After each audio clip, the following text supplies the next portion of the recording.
Certains navires sont conçus pour être rapides, d'autres pour être élégants, mais ceux-ci sont construits pour être absolument massifs. Rejoignez-moi, je vais vous présenter les 15 navires les plus imposants des mers. Numéro 15, le Pioneering Spirit, le plus large navire jamais construit. Le Pioneering Spirit est unique en son genre. Il appartient et est exploité par la société suisse d'ingénierie offshore Allseas. Ce navire n'a pas été construit pour transporter du pétrole, des conteneurs ou des marchandises au sens traditionnel, mais pour soulever et enlever d'énormes plateformes pétrolières offshore et installer des pipelines sous-marins tout aussi gigantesques.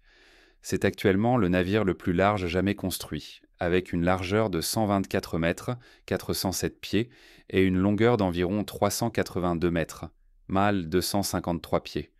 Cette largeur est supérieure à celle d'un terrain de football américain, et plus large que l'envergure d'un Boeing 747 deux fois. Il a été achevé en 2016 par Daewoo Shipbuilding and Marine Engineering en Corée du Sud. Le Pioneering Spirit a été conçu pour un objectif extraordinaire, retirer entièrement les superstructures des plateformes pétrolières de l'océan et les placer sur des barges ou des chantiers de démantèlement en un seul levage. Cela réduit considérablement le coût, le temps et la complexité du démantèlement offshore, qui nécessitait auparavant plusieurs grues et des mois de travail. Il peut également installer d'énormes superstructures en place, fonctionnant essentiellement comme un navire-grue de levage lourd, mais avec une capacité de levage qui dépasse de loin celle de toute grue flottante précédente. À pleine capacité, le Pioneering Spirit peut soulever 48 000 tonnes métriques, soit presque le poids de 5 tours Eiffel. Il accomplit cet exploit en utilisant un espace unique entre ses coques jumelées qui chevauchent une plateforme offshore.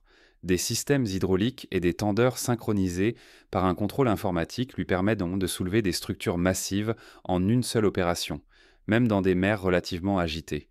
Ses capacités en matière de pipeline sont tout aussi impressionnantes. Il a posé certains des pipelines sous-marins les plus longs et les plus lourds de l'histoire, y compris pour le projet Nord Stream 2 en mer Baltique.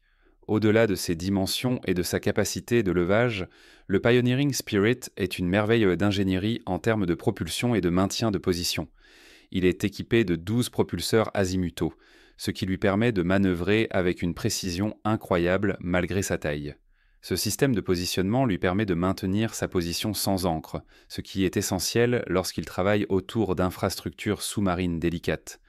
Le navire peut accueillir plus de 570 membres d'équipage et comprend tout, des salles de contrôle opérationnelles et des systèmes de communication par satellite à des cuisines d'airain et des salles de sport entièrement équipées.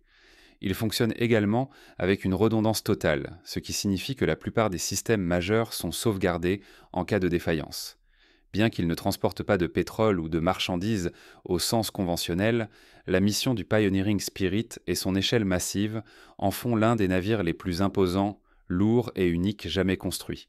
Il ne flotte pas simplement, il déplace des pièces entières d'infrastructures énergétiques sous-marines. Aucun autre navire ne combine de telles dimensions avec une fonctionnalité unique, et à mesure que l'infrastructure pétrolière mondiale vieillit et que davantage de plateformes offshore nécessitent un enlèvement, le Pioneering Spirit continuera à faire ce qu'aucun autre navire ne peut faire, soulever à lui seul les charges les plus lourdes que la mer a à offrir. Numéro 14, les supertankers de classe TI, les plus grands transporteurs de pétrole au monde. La classe TI de supertanker, TI Africa, TI Asia, TI Europe et TI Oceanium représente le summum du design et de la capacité des tankers pétroliers. Construit à l'origine entre 2002 et 2003 par Daewoo Shipbuilding and Marine Engineering en Corée du Sud pour le géant du transport maritime Helens Pont, ces navires ont été initialement nommés Helens Pont Alhambra, Helens Pont Fairfax, Helens Pont Metropolis et Helens Pont Tara. Peu après leur livraison, ils ont été vendus au Overseas Shipholding Group et à Euronav et renommés. Aujourd'hui, 3 des 4, TI Africa, Asia et Europe, ont été convertis en unités de stockage et de déchargement flottante, FSO, tandis qu'un TI Oceania reste disponible pour le transport de pétrole brut. Chaque navire de classe TI est classé comme un ULCC, c'est-à-dire un transporteur de brut ultra large, mesurant un incroyable 380 mètres, 1246 pieds, de long avec une largeur de 68 mètres, 223 pieds, et une capacité de port en lourd d'environ 441 000 tonnes. Ces dimensions sont si immenses que seuls quelques ports dans le monde peuvent même les accueillir. Lorsqu'ils sont complètement chargés, ils s'enfondent si profondément dans l'eau avec un tirant d'eau de 80 pieds qu'ils ne peuvent pas passer par le canal de Suez ou le canal de Panama. Par conséquent, leurs voyages sont soigneusement planifiés, contournant les mouillages en eau profonde et les routes océaniques ouvertes, transportant généralement du brut du golfe Persique vers l'Asie ou l'Europe. Lorsqu'ils ont été construits, ils étaient les plus grands navires de leur type jamais construits, et depuis la retraite du légendaire géant des mers, connu plus tard sous le nom de Nuc Nevis. Bien qu'ils aient été finalement éclipsés en tonnage brut par certains porte-conteneurs et transporteurs de GNL, la classe TI détient toujours le record en termes de capacité de transport de pétrole brut. Chaque navire peut transporter plus de 3 millions de barils de pétrole en un seul voyage, soit l'équivalent de la production quotidienne de pays producteurs de pétrole majeurs comme le Koweït ou les Émirats. Malgré leur taille, cette classe a été construite en tenant compte de la sécurité. Chaque navire présente une construction à double coque, une norme requise après la catastrophe de l'Exxon Valdez en 1989. Ils comprennent également des systèmes de gaz inertes, des radars avancés et des systèmes de navigation, ainsi que des pompes puissantes capables de décharger ou de charger d'énormes volumes de pétrole en quelques heures. Leurs moteurs diesel produisent donc plus de 50 000 chevaux vapeur, et ils entraînent une seule hélice massive qui déplace le navire à une vitesse de croisière d'environ 16 nœuds. Ces navires ne sont pas seulement grands, ils sont des leviers économiques flottants, et lorsque les prix du pétrole fluctuent et que le stockage devient précieux, les tankers de la classe TI deviennent essentiels pour les nations et les entreprises cherchant à constituer des réserves. C'est pourquoi 3 d'entre eux ont été convertis en FSO permanents, ancrés au large en tant qu'unité de stockage et de transfert de pétrole statique. C'est vraiment utile pour les régions sans port en eau profonde. Juste la présence d'un navire de classe TI est écrasante. Vu depuis le pont, la proue s'étend comme une piste d'atterrissage, et le pont principal ressemble à un désert industriel plat de vannes, trappes et tuyauteries. Vus d'en haut, ils apparaissent comme des behémoths rouges, allongés coupant à travers la mer, et ils sont écrasés uniquement par l'échelle des océans qu'ils traversent. Numéro 13, l'Emma Maersk. Lorsque l'Emma Maersk a été lancée en 2006, elle a redéfini ce qu'un porte-conteneur pouvait être. À l'époque, c'était c'était le plus grand porte-conteneur jamais construit, inaugurant une nouvelle ère de navires porte-conteneurs ultra grands, ULCV, qui allait en transformer le commerce mondial.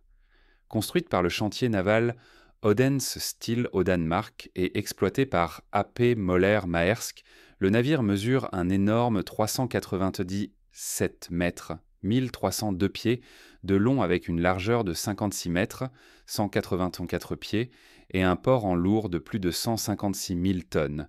La coque peut transporter plus de 15 000 EVP, unité équivalente de 20 pieds, selon le poids et la configuration des conteneurs. Mais lorsque le navire était le premier de la série E de Maersk, il était remarquable non seulement pour sa taille, mais aussi pour son efficacité énergétique et sa technologie avancée à bord. Il était équipé d'un moteur à la pointe de la technologie, l'un des moteurs diesel les plus puissants au monde à l'époque, produisant plus de 80 000 kW, soit plus de 109 000 chevaux vapeur. Le moteur entraîne une seule hélice à faible vitesse permettant au navire de croiser à environ 25 nœuds. C'est assez rapide pour un navire de sa taille. Il utilise également des systèmes de récupération de chaleur résiduelle, qui capturent l'énergie des gaz d'échappement et la convertissent en puissance de propulsion supplémentaire. Cette innovation réduit sa consommation de carburant jusqu'à 12% par rapport aux anciens porte-conteneurs.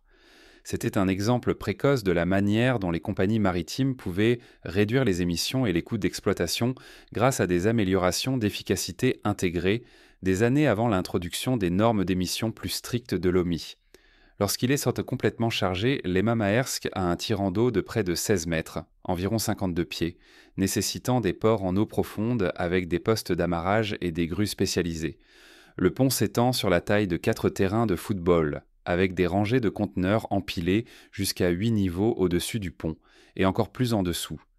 De loin, il ressemble à un gratte-ciel flottant de boîtes en acier, et de près sa coque est si longue et haute que les dockers doivent utiliser des élévateurs et de longues échelles juste pour accéder aux niveaux les plus bas. Des conteneurs empilés. Bien qu'il ait depuis été surpassé en capacité brute par de nouveaux navires Triple E et Megamax, l'Ema Maersk reste l'un des navires les plus imposants et les plus importants dans l'évolution de la logistique maritime. En plus de ses caractéristiques physiques, le navire est également équipé de systèmes de navigation et d'automatisation étendus. Avec un équipage d'environ 13 à 20 personnes selon la durée du voyage, il comprend tout, des systèmes de ballast automatisés et des affichages de cartes électroniques aux infrastructures anti-piraterie. Malgré son échelle massive, il nécessite relativement peu d'opérateurs humains, un exemple des progrès qui auront réalisé en ingénierie marine et en système de contrôle. Numéro 12, le Wonder of the Seas de Royal Caribbean. Si les navires promettent et mesurés non seulement par leur taille mais aussi par leur capacité à être une ville flottante sur l'eau, alors le Wonder of the Seas serait inégalé. Exploité par Royal Caribbean International, le Wonder of the Sea est actuellement le plus grand navire de croisière au monde. Il mesure 362 mètres, 1188 pieds, de long et 64 mètres, 210 pieds, de large. De plus, il pèse plus de 236 000 tonnes brutes. Ce Léviathan flottant peut transporter jusqu'à 7 000 passagers ainsi que 2 300 membres d'équipage, portant sa population totale à plus de 9 200 personnes. C'est plus que certaines petites villes. Construit en France et mis en service en 2022, le Wonder of the Sea est le 5e navire de la classe Oasis de Royal Caribbean. Il contient 18 ponts, y compris 8 quartiers distincts, chacun avec un thème et une fonction spécifique. Ceci inclut le quartier Central Park, avec plus de 20 000 plantes vivantes, la promenade avec des carrousels et des stands de hot-dog, et le quartier des suites avec piscine et restaurants exclusifs. À l'intérieur, c'est une merveille d'extravagance. Il comprend plusieurs théâtres, un parc aquatique, 2 simulateurs de surf, une patinoire, un toboggan de 10 étages, des arènes de laser tag, des salles d'évasion et plus de 20 restaurants et bars. De loin, il ressemble à un énorme gâteau de mariage blanc s'élevant de l'océan, mais de l'intérieur, on se sent plus comme dans un complexe de luxe que dans un navire. Pour alimenter ce complexe flottant, 6 moteurs diesel marins génèrent collectivement plus de 96 000 kW de puissance. Le navire est resté propulsé par 3 unités de propulsion qui permettent une manœuvrabilité malgré sa taille colossale. Il dispose également d'un système de positionnement dynamique automatique qui lui permet de maintenir sa position en mer ouverte avec une précision basée sur le GPS, éliminant ainsi le besoin d'ancrage dans de nombreux endroits. Bien que la largeur du navire, c'est-à-dire sa largeur, soit techniquement inférieure à celle du Pioneering Spirit, le volume, la hauteur et la complexité interne du Wonder of the Seas en font l'un des navires les plus imposants jamais construits. Il n'est pas seulement large, il est haut, profond et rempli de plus d'activité humaine par mètre carré que presque tout autre navire sur Terre. Vu d'en haut, le Wonder of the Sea ressemble à une petite nation insulaire. Les ponts supérieurs sont remplis de piscines, de salons et de sentiers de marche, contrairement à tout autre navire de cargaison ou militaire. C'est un navire conçu non pas pour la vitesse ou le fret, mais pour l'indulgence flottante. Alors qu'il navigue entre la Floride, les Caraïbes et l'Europe, il redéfinit ce qui est tant possible sur l'eau, non pas par sa vitesse ou sa distance, mais par le nombre de personnes qu'il peut divertir en même temps. Numéro 11, le CMA-CGM, Jacques Saad, le plus grand porte-conteneurs propulsé au GNL.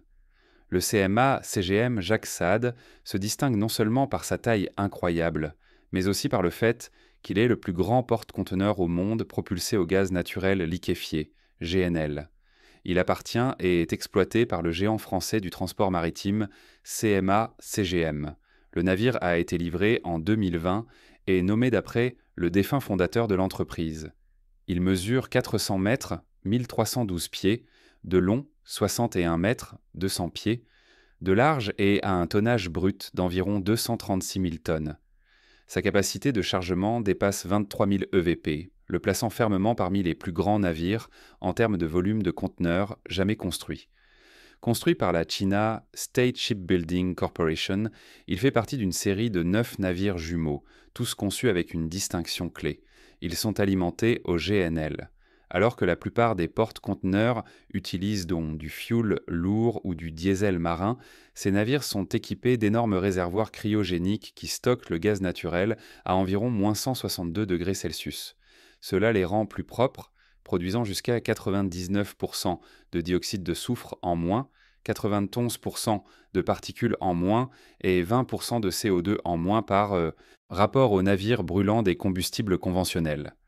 Le moteur principal est optimisé pour fonctionner à la fois au GNL et au combustible conventionnel, ce qui permet une certaine flexibilité selon la disponibilité et la réglementation dans les régions. En pratique, cependant, celui-ci utilise le GNL comme combustible principal, ce qui en fait l'un des rares mégacarriers engagés dans une réduction immédiate de l'impact environnemental à cette échelle. Lorsqu'il est complètement chargé, il tire près de 16 mètres, environ 52 pieds, d'eau et nécessite certains des terminaux à conteneurs les plus profonds. Les ports comme Rotterdam, Hambourg et Singapour ont tous été modernisés pour accueillir des navires de cette taille, avec des grusses spécialisées capables d'atteindre plus de 24 rangées de conteneurs empilés jusqu'à 9 niveaux au-dessus du pont et encore plus en dessous. Le navire est plus long que 4 terrains de football, et vu d'en haut, il ressemble à un rectangle en acier avec des milliers de boîtes multicolores disposées en symétrie. La largeur énorme le rend également presque aussi large que certains navires de croisière, et lorsqu'il manœuvre dans un port ou un canal étroit, le navire semble presque hors de proportion par rapport à son environnement. Malgré sa taille, il est hautement automatisé. Il dispose de systèmes de navigation avancés, de suivi des cargaisons en temps réel, de routage météorologique et d'outils de surveillance de l'énergie pour garantir que chaque voyage est sûr, économe en carburant et ponctuel. Son équipage, généralement d'environ 25 personnes, fait fonctionner une usine flottante où l'optimisation constante est la norme. Le navire était également un symbole marquant de l'ambition européenne en matière de transport maritime plus vert. Lorsqu'il a fait son appel inaugural à Rotterdam en 2020, il a été salué comme le début d'une nouvelle ère, où les porte-conteneurs ultra grands pouvaient également être soucieux du climat. La conception du navire comprend une forme de coque intelligente et un moteur contrôlé électroniquement qui fonctionne pour maximiser son efficacité. Numéro 10. L'USS Gerald R. Ford, le porte-avions le plus lourd et le plus avancé jamais construit. L'USS Gerald R. Ford, ou CVN-78, est le plus grand, le plus lourd et le plus technologiquement avancé des porte-avions de l'histoire de l'ingénierie navale. Commissionné dans la marine des États-Unis en 2017, ce super porte-avions pèse environ 100 000 tonnes de déplacement.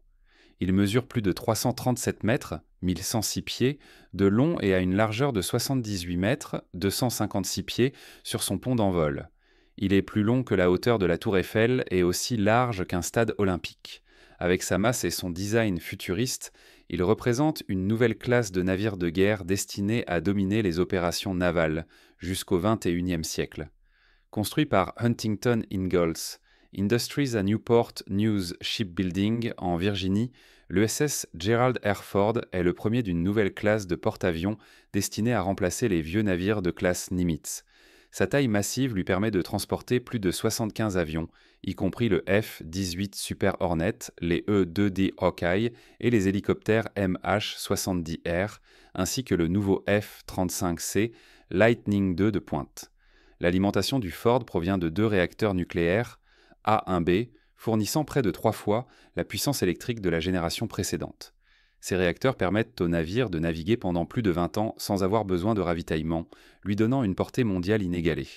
L'énergie électrique alimente également 4 systèmes de lancement d'avions électromagnétiques, ou EMALS, remplaçant les catapultes à vapeur traditionnelles. Le navire est également équipé du nouveau système de récupération avancé pour les aéronefs, ainsi que de plus de 23 nouvelles technologies qui améliorent tous les aspects des opérations du porte-avions, des systèmes radars et des suites de guerre électroniques à l'automatisation qui réduit les besoins en équipage de plus de 600 personnes par rapport à son prédécesseur. Malgré sa taille immense, le navire a été conçu pour l'efficacité. Il dispose d'un radar à double bande, d'une conception de coque réduisant la visibilité et d'une structure d'île hautement optimisée pour libérer plus d'espace sur le pont d'envol. Les ascenseurs qui déplacent les munitions et les pièces d'avion sont également électromagnétiques, capables de gérer des charges plus lourdes et de fonctionner avec moins de besoin en maintenance. À bord, le navire est une ville flottante. Il abrite plus de 4500 marins avec des installations de restauration, des quartiers de sommeil, des salles de sport, des centres de contrôle aérien, des installations médicales et des systèmes de communication avancés. Il peut fonctionner 24 heures sur 24 dans des eaux hostiles et sert de base aérienne mobile pouvant être déployée n'importe où dans le monde en quelques semaines. En termes de taille et de capacité, aucun autre navire de guerre sur la planète ne s'en approche. Ce n'est pas juste grand pour le plaisir de la taille, chaque mètre carré a une fonction tactique. Cette coque massive dissimule non seulement des milliers de tonnes d'armure et d'électronique, mais aussi la puissance d'un escadron aérien entier et l'infrastructure logistique pour le maintenir dans les airs. Vu d'en haut, le navire est inconfondable. Un large pont rectangulaire noir posé sur une coque gris acier, traînant le poids qui montre la puissance brute en dessous. En mer, il ressemble à une île massive qui écrase les navires d'escorte qui le protègent. Numéro 9, le HMM Algeciras, un géant parmi les porte-conteneurs. Lancé en 2020, le HMM Algeciras est l'un des plus grands porte-conteneurs jamais construits et représente une étape majeure pour l'industrie maritime sud-coréenne. Exploité par HMM, anciennement Hyundai Merchant Marine, ce navire colossal mesure 399,9 mètres, 1312 pieds, de long 61 mètres, 200 pieds, de large et a une capacité de chargement maximale de 23 964 EVP, faisant de lui le premier navire au monde à dépasser la marque des 23 000 lors de sa livraison. Bien sûr, il a été construit par Daewoo Shipbuilding and Marine Engineering à Okpo, en Corée du Sud. Il faisait partie d'une classe de 12 porte-conteneurs ultra larges commandés par HMM en réponse à l'augmentation du volume du commerce mondial. Maintenant, en termes de statistiques brutes, le navire est énorme. Lorsqu'il était complètement chargé, il déplace plus de 228 000 tonnes brutes. Il a un tirant d'eau de 16,5 mètres, 44 pieds, et sa largeur nécessite certains des infrastructures portuaires les plus avancées au monde.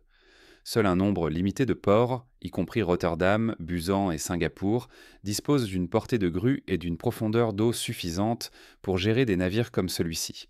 Le navire est propulsé par un moteur GG95 manœuvrable. C'est l'un des moteurs à grande échelle les plus économes en carburant disponible, et il est conçu pour des routes transocéaniques longues entre l'Asie et l'Europe. Il fonctionne généralement à environ 22 nœuds, bien qu'il puisse réduire sa vitesse pour économiser du carburant. Il utilise également une technologie de lavage pour se conformer aux réglementations sur les émissions de soufre de 2020, une exigence pour le transport maritime mondial. Le navire amiral ici est également conçu en tenant compte des considérations environnementales. Il inclut la surveillance de l'énergie en temps réel, un traitement avancé de l'eau de ballast et un revêtement de coque à faible frottement pour améliorer l'efficacité énergétique. La conception du navire est optimisée pour réduire toute traînée hydrodynamique tout en maximisant le volume de chargement. C'est une combinaison qui lui permet de déplacer d'énormes volumes de marchandises. Vu d'en haut, il ressemble à un bloc parfaitement rectangulaire se déplaçant à travers la mer, un peu comme un Lego, son pont supérieur empilé de conteneurs de transport disposés de manière ordonnée et colorée. De l'eau, cependant, ce navire écrase les remorqueurs, les navires pilotes et même les plus petits porte-conteneurs qui se rapprochent pan de lui. Au quai, sa coque s'étend au-delà du cadre de la plupart des caméras, les grues devant travailler en séquence coordonnée pour charger ou même décharger chaque rangée massive. Numéro 8, l'Iona de P&O, le plus grand navire de croisière de Grande-Bretagne. L'Iona, exploité par P&O Cruise, est construit par le chantier naval Meyerwerft en Allemagne, est le plus grand navire de croisière jamais construit pour le marché britannique. Livré en 2020, il mesure 344,5 mètres, 1130 pieds de long, a une largeur de 42 mètres, 138 pieds, et pèse 184 000 tonnes brutes. Ce n'est pas seulement l'un des navires de croisière les plus imposants du monde, mais aussi l'un des premiers de sa classe à être propulsé par du gaz naturel liquéfié, GNL, marquant un tournant vers une croisière plus propre. Conçu pour transporter 5 200 passagers et plus de 1 800 membres d'équipage, l'Iona est une ville flottante avec 18 ponts, plus de 30 lieux de restauration et de bars, 4 piscines, un espace de divertissement Skydome et un atrium à plusieurs étages avec vue panoramique sur l'océan. Des spas haut de gamme et des arcades de shopping au théâtre et aux salles de sport à grande échelle, le navire offre toutes les commodités possibles, transformant l'expérience de croisière en des vacances de style complexe sur l'eau. Mais ce qui distingue vraiment l'Iona, en plus de son volume, c'est le système de propulsion. Utilisant le GNL comme combustible principal, le navire émet significativement moins d'oxyde d'azote, de particules et de dioxyde de carbone que les navires alimentés par du combustible marin traditionnel. Cela en fait l'un des navires de croisière les plus respectueux de l'environnement, de sa taille, aligné sur les objectifs de l'Organisation maritime internationale pour la réduction des émissions maritimes. En termes d'agencement et d'expérience client, cependant, le navire ressemble moins à un paquebot et plus à un district de divertissement flottant. Il possède des quartiers thématiques, offrant chacun une ambiance différente, des zones de détente tranquilles dans le spa Oasis, aux restaurants et bars animés trouvés dans l'atrium central. Une caractéristique marquante est le Skydome, un immense dôme en verre qui couvre une piscine intérieure et se transforme en un lieu de divertissement en direct la nuit avec des spectacles aériens, des lumières et de la musique. Liona est conçu pour maximiser le confort. Il dispose de plus de cabines avec balcon que tout autre navire P&O précédent, de systèmes de ventilation et de climatisation optimisés, et d'une peinture de coque à faible frottement pour améliorer les performances hydrodynamiques. Le navire est entièrement stabilisé et peut naviguer en douceur à travers les eaux souvent agitées de l'Atlantique Nord ou des fjords norvégiens, sans roulis excessif. Mais d'un point de vue visuel, Liona est élégante et moderne, mais sa masse est impossible à manquer. À quai, elle surplombe les bâtiments des terminaux et écrase les navires voisins, et de haut, ses larges ponts, piscines et panneaux solaires la rendent facilement identifiable même dans des ports bondés. Numéro 7, le Black Marlin, navire de levage lourd.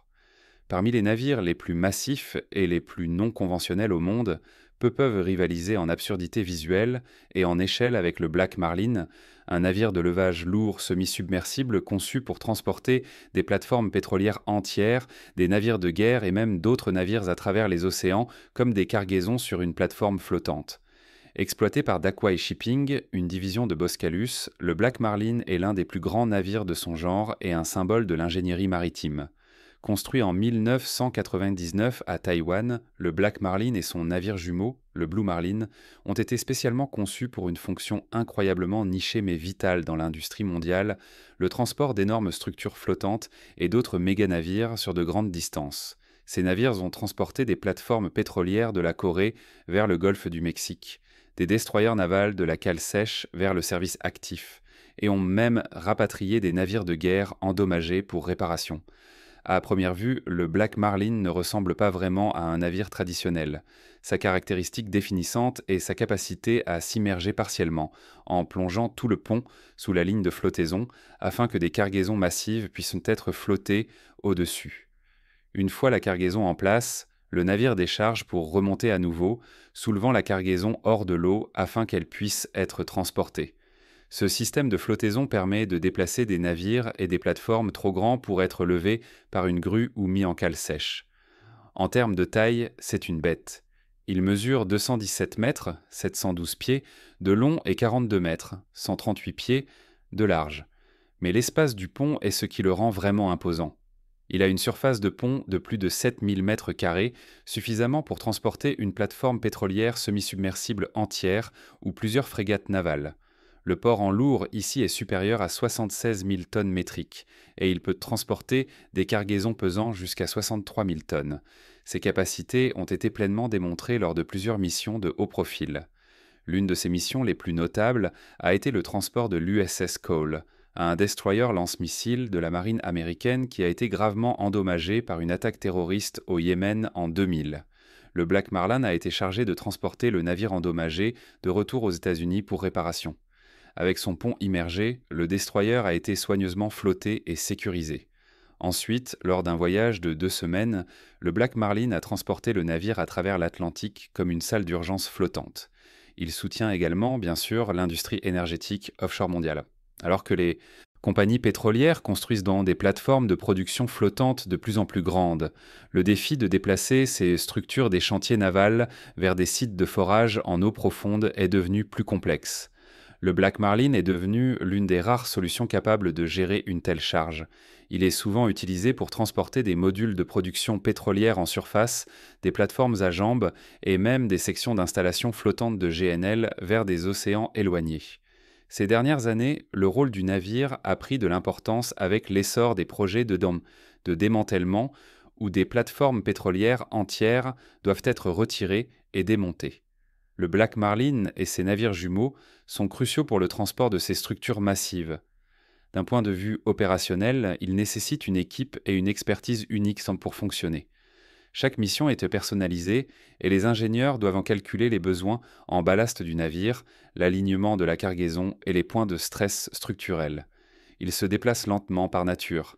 Il est conçu pour un transport plus sûr que rapide. Mais sa fiabilité en a fait un favori parmi les agences de défense, les géants pétroliers et les entreprises d'ingénierie dans le monde entier. Numéro 6. La Costa Smeralda, une ville de croisière propulsée en fait au GNL. La Costa Smeralda est l'un des plus grands navires de croisière, et son design met l'accent sur le luxe et la masse. Lancé en 2019 pour Costa Cruises, une marque de Carnival Corporation, il mesure une colossale 337 mètres, 1106 pieds, de long et présente une largeur de 42 mètres, 138 pieds. Avec un tonnage brut de plus de 185 000 tonnes, il n'est pas seulement l'un des plus grands navires de croisière en taille, mais aussi parmi les plus imposants en volume, abritant des milliers de passagers sur 20 ponts. Le navire a été le premier de la flotte Costa à être propulsé au GNL, ce qui en fait un pas en avant en matière de responsabilité environnementale. Mais son échelle n'est rien de conservateur. Il peut transporter jusqu'à 6 550 passagers et plus de 1 600 membres d'équipage, le transformant en une véritable ville flottante avec toute la complexité que cela implique.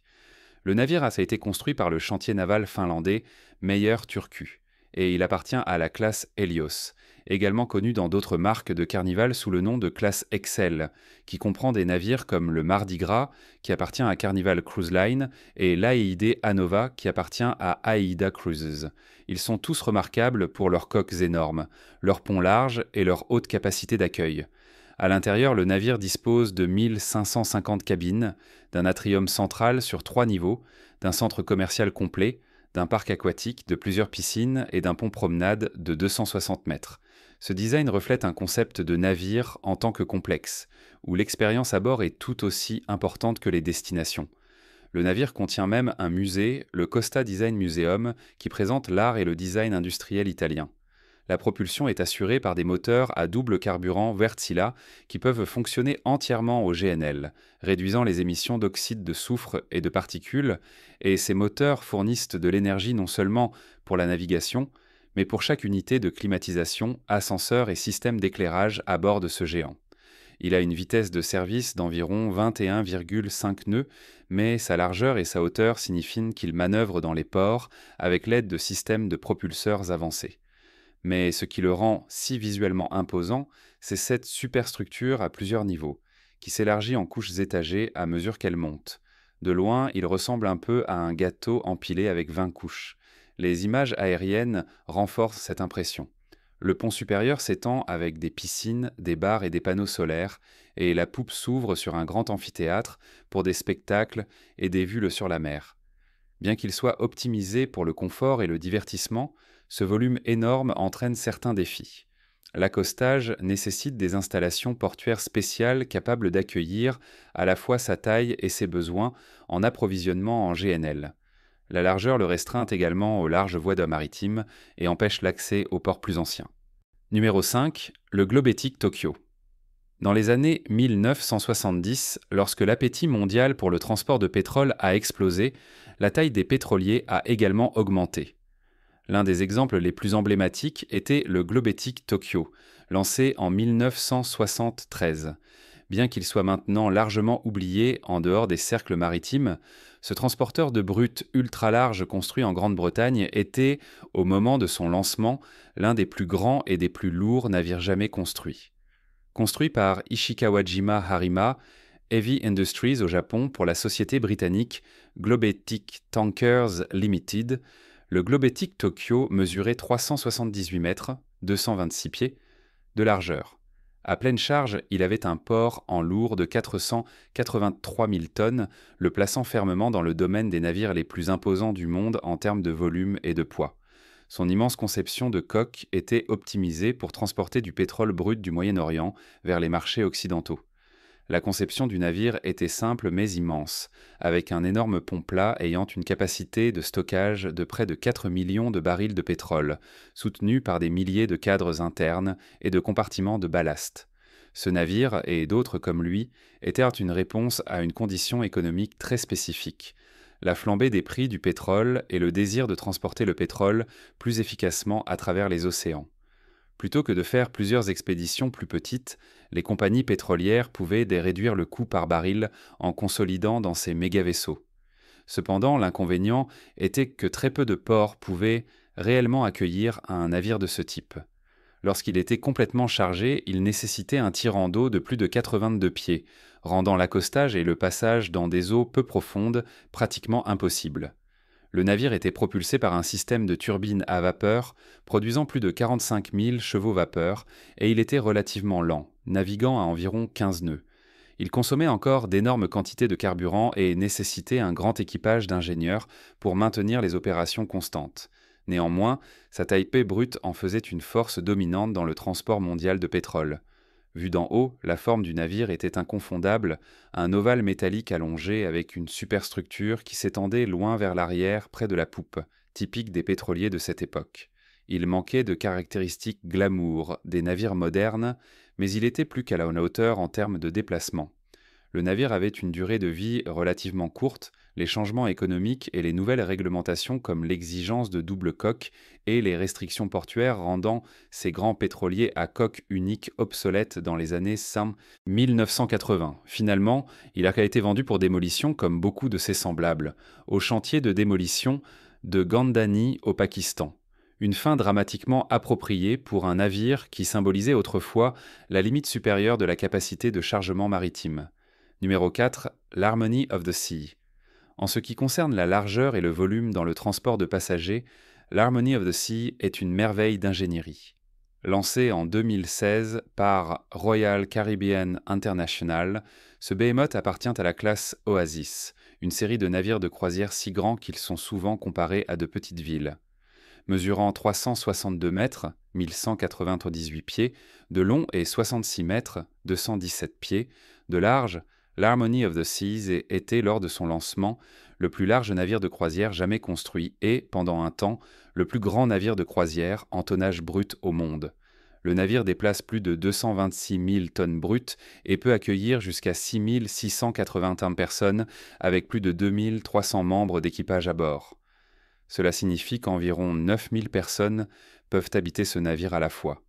C'est un chiffre stupéfiant, considérant que de nombreuses petites villes en ont moins. Le navire comprend 18 ponts, 24 ascenseurs pour passagers, 2700 cabines et plusieurs quartiers, y compris un parc avec plus de 25 000 plantes vivantes. Ce qui rend particulièrement imposant le design du navire est le concept de double coque. Bien qu'il ne soit pas un véritable catamaran, la superstructure du navire et sa disposition interne créent une immense cavité le long de l'axe central, permettant des espaces ouverts comme le Central Park et le Boardwalk.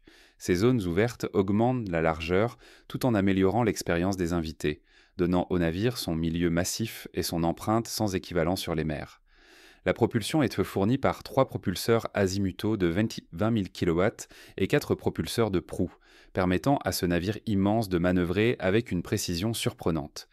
L'énergie provient de 6 moteurs diesel marins qui produisent pour ensemble plus de 96 000 kW, et malgré sa taille énorme, le navire peut naviguer confortablement à 23 nœuds à travers l'océan. À l'intérieur, il est rempli de caractéristiques qui en font plus qu'un simple moyen de transport. Il y a un toboggan de 10 étages, un carrousel de taille réelle, un simulateur de surf, une patinoire et un théâtre qui rivalise avec ceux des grandes villes.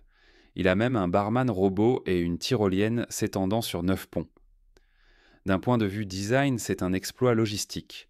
En tant que gratte-ciel flottant, les ingénieurs ont dû calculer soigneusement le centre de gravité et la stabilité, car cette hauteur combinée à la largeur massive lui confère un profil élevé, qui résiste au vent et aux vagues différemment des navires traditionnels. Les ports d'escale nécessitent des infrastructures spéciales, y compris des postes d'amarrage profonds, des canaux larges et des quais renforcés pour gérer le volume de passagers et les besoins en approvisionnement. Lorsqu'il est amarré, il domine la ligne d'horizon. Il est souvent plus grand que les terminaux de croisière eux-mêmes, qui sont censés l'accueillir. Numéro 3, le Prelude FLNG, le plus grand objet flottant jamais construit. S'il y a un navire qui incarne le mot imposant tant en échelle qu'en fonction, c'est le Prelude FLNG, abréviation de Floating Liquefied Natural Gas. Cette installation flottante n'est pas seulement l'un des plus grands navires jamais construits, c'est la plus grande structure flottante offshore jamais réalisée, tout court. Conçu pour extraire, traiter et décharger du gaz naturel provenant des profondeurs du fond marin, le Prelude est un hybride unique, à la fois navire, raffinerie, installation de stockage et centrale électrique. Commandé par Shell et construit par Samsung Heavy Industries en Corée du Sud, il a été lancé en 2013 et remorqué vers son site opérationnel au large de la côte de l'Australie occidentale en 2017. Le Prelude est un monstre dans toutes ses dimensions. Il mesure 488 mètres, 1601 pieds, de long et plus de 70 mètres, 230 pieds, de large, ce qui en fait l'un des navires de flottant les plus larges. Pour vous donner une idée de la masse incroyable de cette chose, il a un déplacement d'environ 600 000 tonnes métriques lorsqu'il est complètement chargé. C'est plus que 6 porte-avions de classe Nimitz. Et pourtant, malgré toute cette masse, il flotte, il traite du gaz et il résiste à certaines des mers les plus violentes de la Terre. Le navire a été construit avec un objectif spécifique, exploiter des champs de gaz offshore éloignés qui seraient autrement trop coûteux ou complexes tant qu'à développer en utilisant des pipelines sous-marins conventionnels et des terminaux à terre. Stationné dans le bassin de Browse, à environ 400 km au nord-nord-est de Broome, en Australie occidentale, l'installation est ancrée à Wheatcliff, dessus des champs de gaz, Prelude et Concerto, qui contiennent d'importants dépôts de gaz naturel et de condensat. Ce gaz naturel liquéfié est ensuite stocké dans d'énormes réservoirs isolés à l'intérieur de la coque du navire. Le Prelude a une capacité de production de 3,6 millions de tonnes de GNL par an, ainsi que de 1,3 million de tonnes de condensat et de 0,4 million de tonnes de gaz de pétrole liquéfié. Pour ce faire, il est équipé de systèmes de mouillage en tourelles, de pompes cryogéniques et d'unités de pré-traitement du gaz, le tout logé dans cette immense coque. Il possède 7 réservoirs de stockage de GNL, chacun d'eux étant à peu près de la taille d'une piscine olympique. Ces modules de surface, essentiellement des usines de traitement empilées sur le pont, pèsent quand même plus de 50 000 tonnes. Certaines des grues utilisées lors de sa construction étaient un des plus grands systèmes de levage mobile jamais déployés. À bord du Prelude, l'échelle des opérations est égale à l'échelle de l'activité humaine.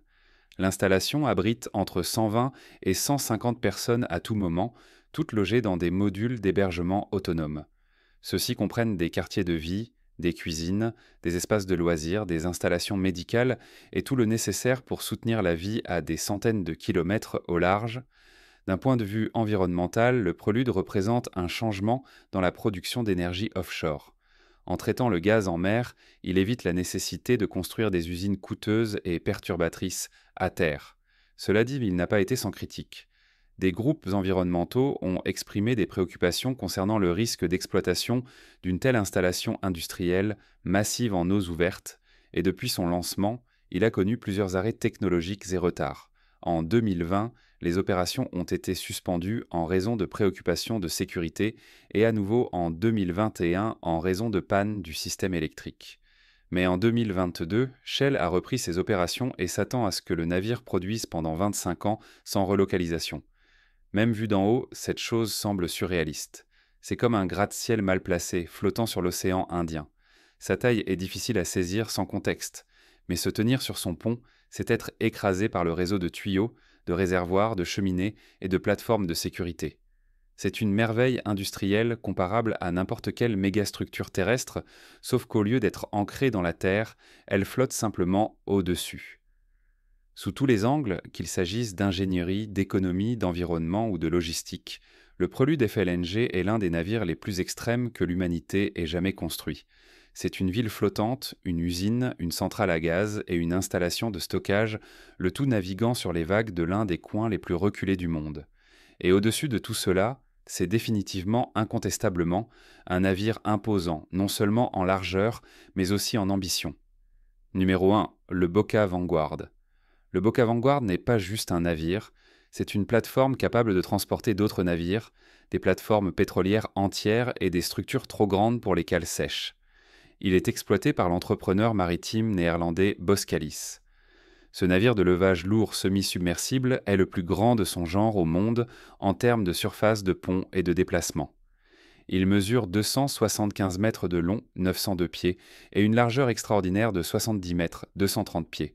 C'est vraiment un navire imposant, non pas selon le volume de cargaison traditionnel, mais en raison de son empreinte étonnante et de sa capacité de levage. Ce qui le rend vraiment exceptionnel, c'est la capacité d'immerger l'ensemble du pont sous la ligne de flottaison. Pour charger une cargaison, le navire inonde les réservoirs de ballast, abaisse son pont et se positionne sous l'objet flottant, comme une plateforme pétrolière ou un navire en panne. Ensuite, il vide les réservoirs de ballast, soulève le pont et la cargaison hors de l'eau en un seul mouvement contrôlé. Ce processus élimine le besoin de grues, de remorqueurs ou d'infrastructures de levage complexes. Le navire a été construit par Hyundai Heavy Industries et lancé en 2012, initialement sous le nom de Dockwise Vanguard, avant que Boskalis n'acquiert Dockwise en 2013. Le vaste pont ouvert mesure 70 par 275 mètres, offrant presque 25 000 mètres carrés, plus de 25 000 mètres carrés, 215 000 pieds carrés d'espace de chargement. C'est suffisamment grand pour accueillir la tour Eiffel couchée sur le côté ou même des plateformes de production offshore entières. En termes de poids, il peut transporter jusqu'à 110 000 tonnes métriques, ce qui est plus qu'un porte-avions de classe Nimitz. Contrairement à la plupart des navires, il n'a ni proue ni superstructure traditionnelle. La salle de contrôle et les logements de l'équipage se trouvent sur une petite plateforme décalée située sur le côté tribord près de la poupe. Ce design asymétrique maximise la surface de pont utilisable et permet au navire de transporter des cargaisons qui dépassent ses dimensions sans obstruction. Malgré sa taille massive, le navire peut naviguer à des vitesses allant jusqu'à 14 nœuds, soit environ 16 miles à l'heure, et il est équipé d'un système de positionnement dynamique qui lui permet de maintenir des emplacements précis. Il peut opérer dans des océans ouverts, manœuvrant avec une agilité remarquable pour sa taille, et il est fréquemment sous contrat par des géants du pétrole et du gaz, comme Shell, Equinor et ExxonMobil. L'une des raisons clés de son importance dans l'industrie moderne est qu'il permet de construire des plateformes offshore entières à terre, puis de les transporter en entier. Cela réduit les coûts, le temps de construction et les risques de main-d'œuvre en mer. Il joue également un rôle crucial dans le démantèlement, car les anciennes plateformes peuvent être retirées en un seul levage plutôt que d'être découpées en mer. Vu d'en haut, il ressemble à un dock flottant dérivant dans l'océan. Mais lorsqu'il est complètement chargé, il devient un monument mobile à l'ingénierie industrielle. C'est à la fois un navire, une infrastructure et un miracle logistique. La capacité record et la polyvalence inégalée du Boka Vanguard le cimentent fermement comme l'un des navires les plus imposants, étranges et utiles jamais construits.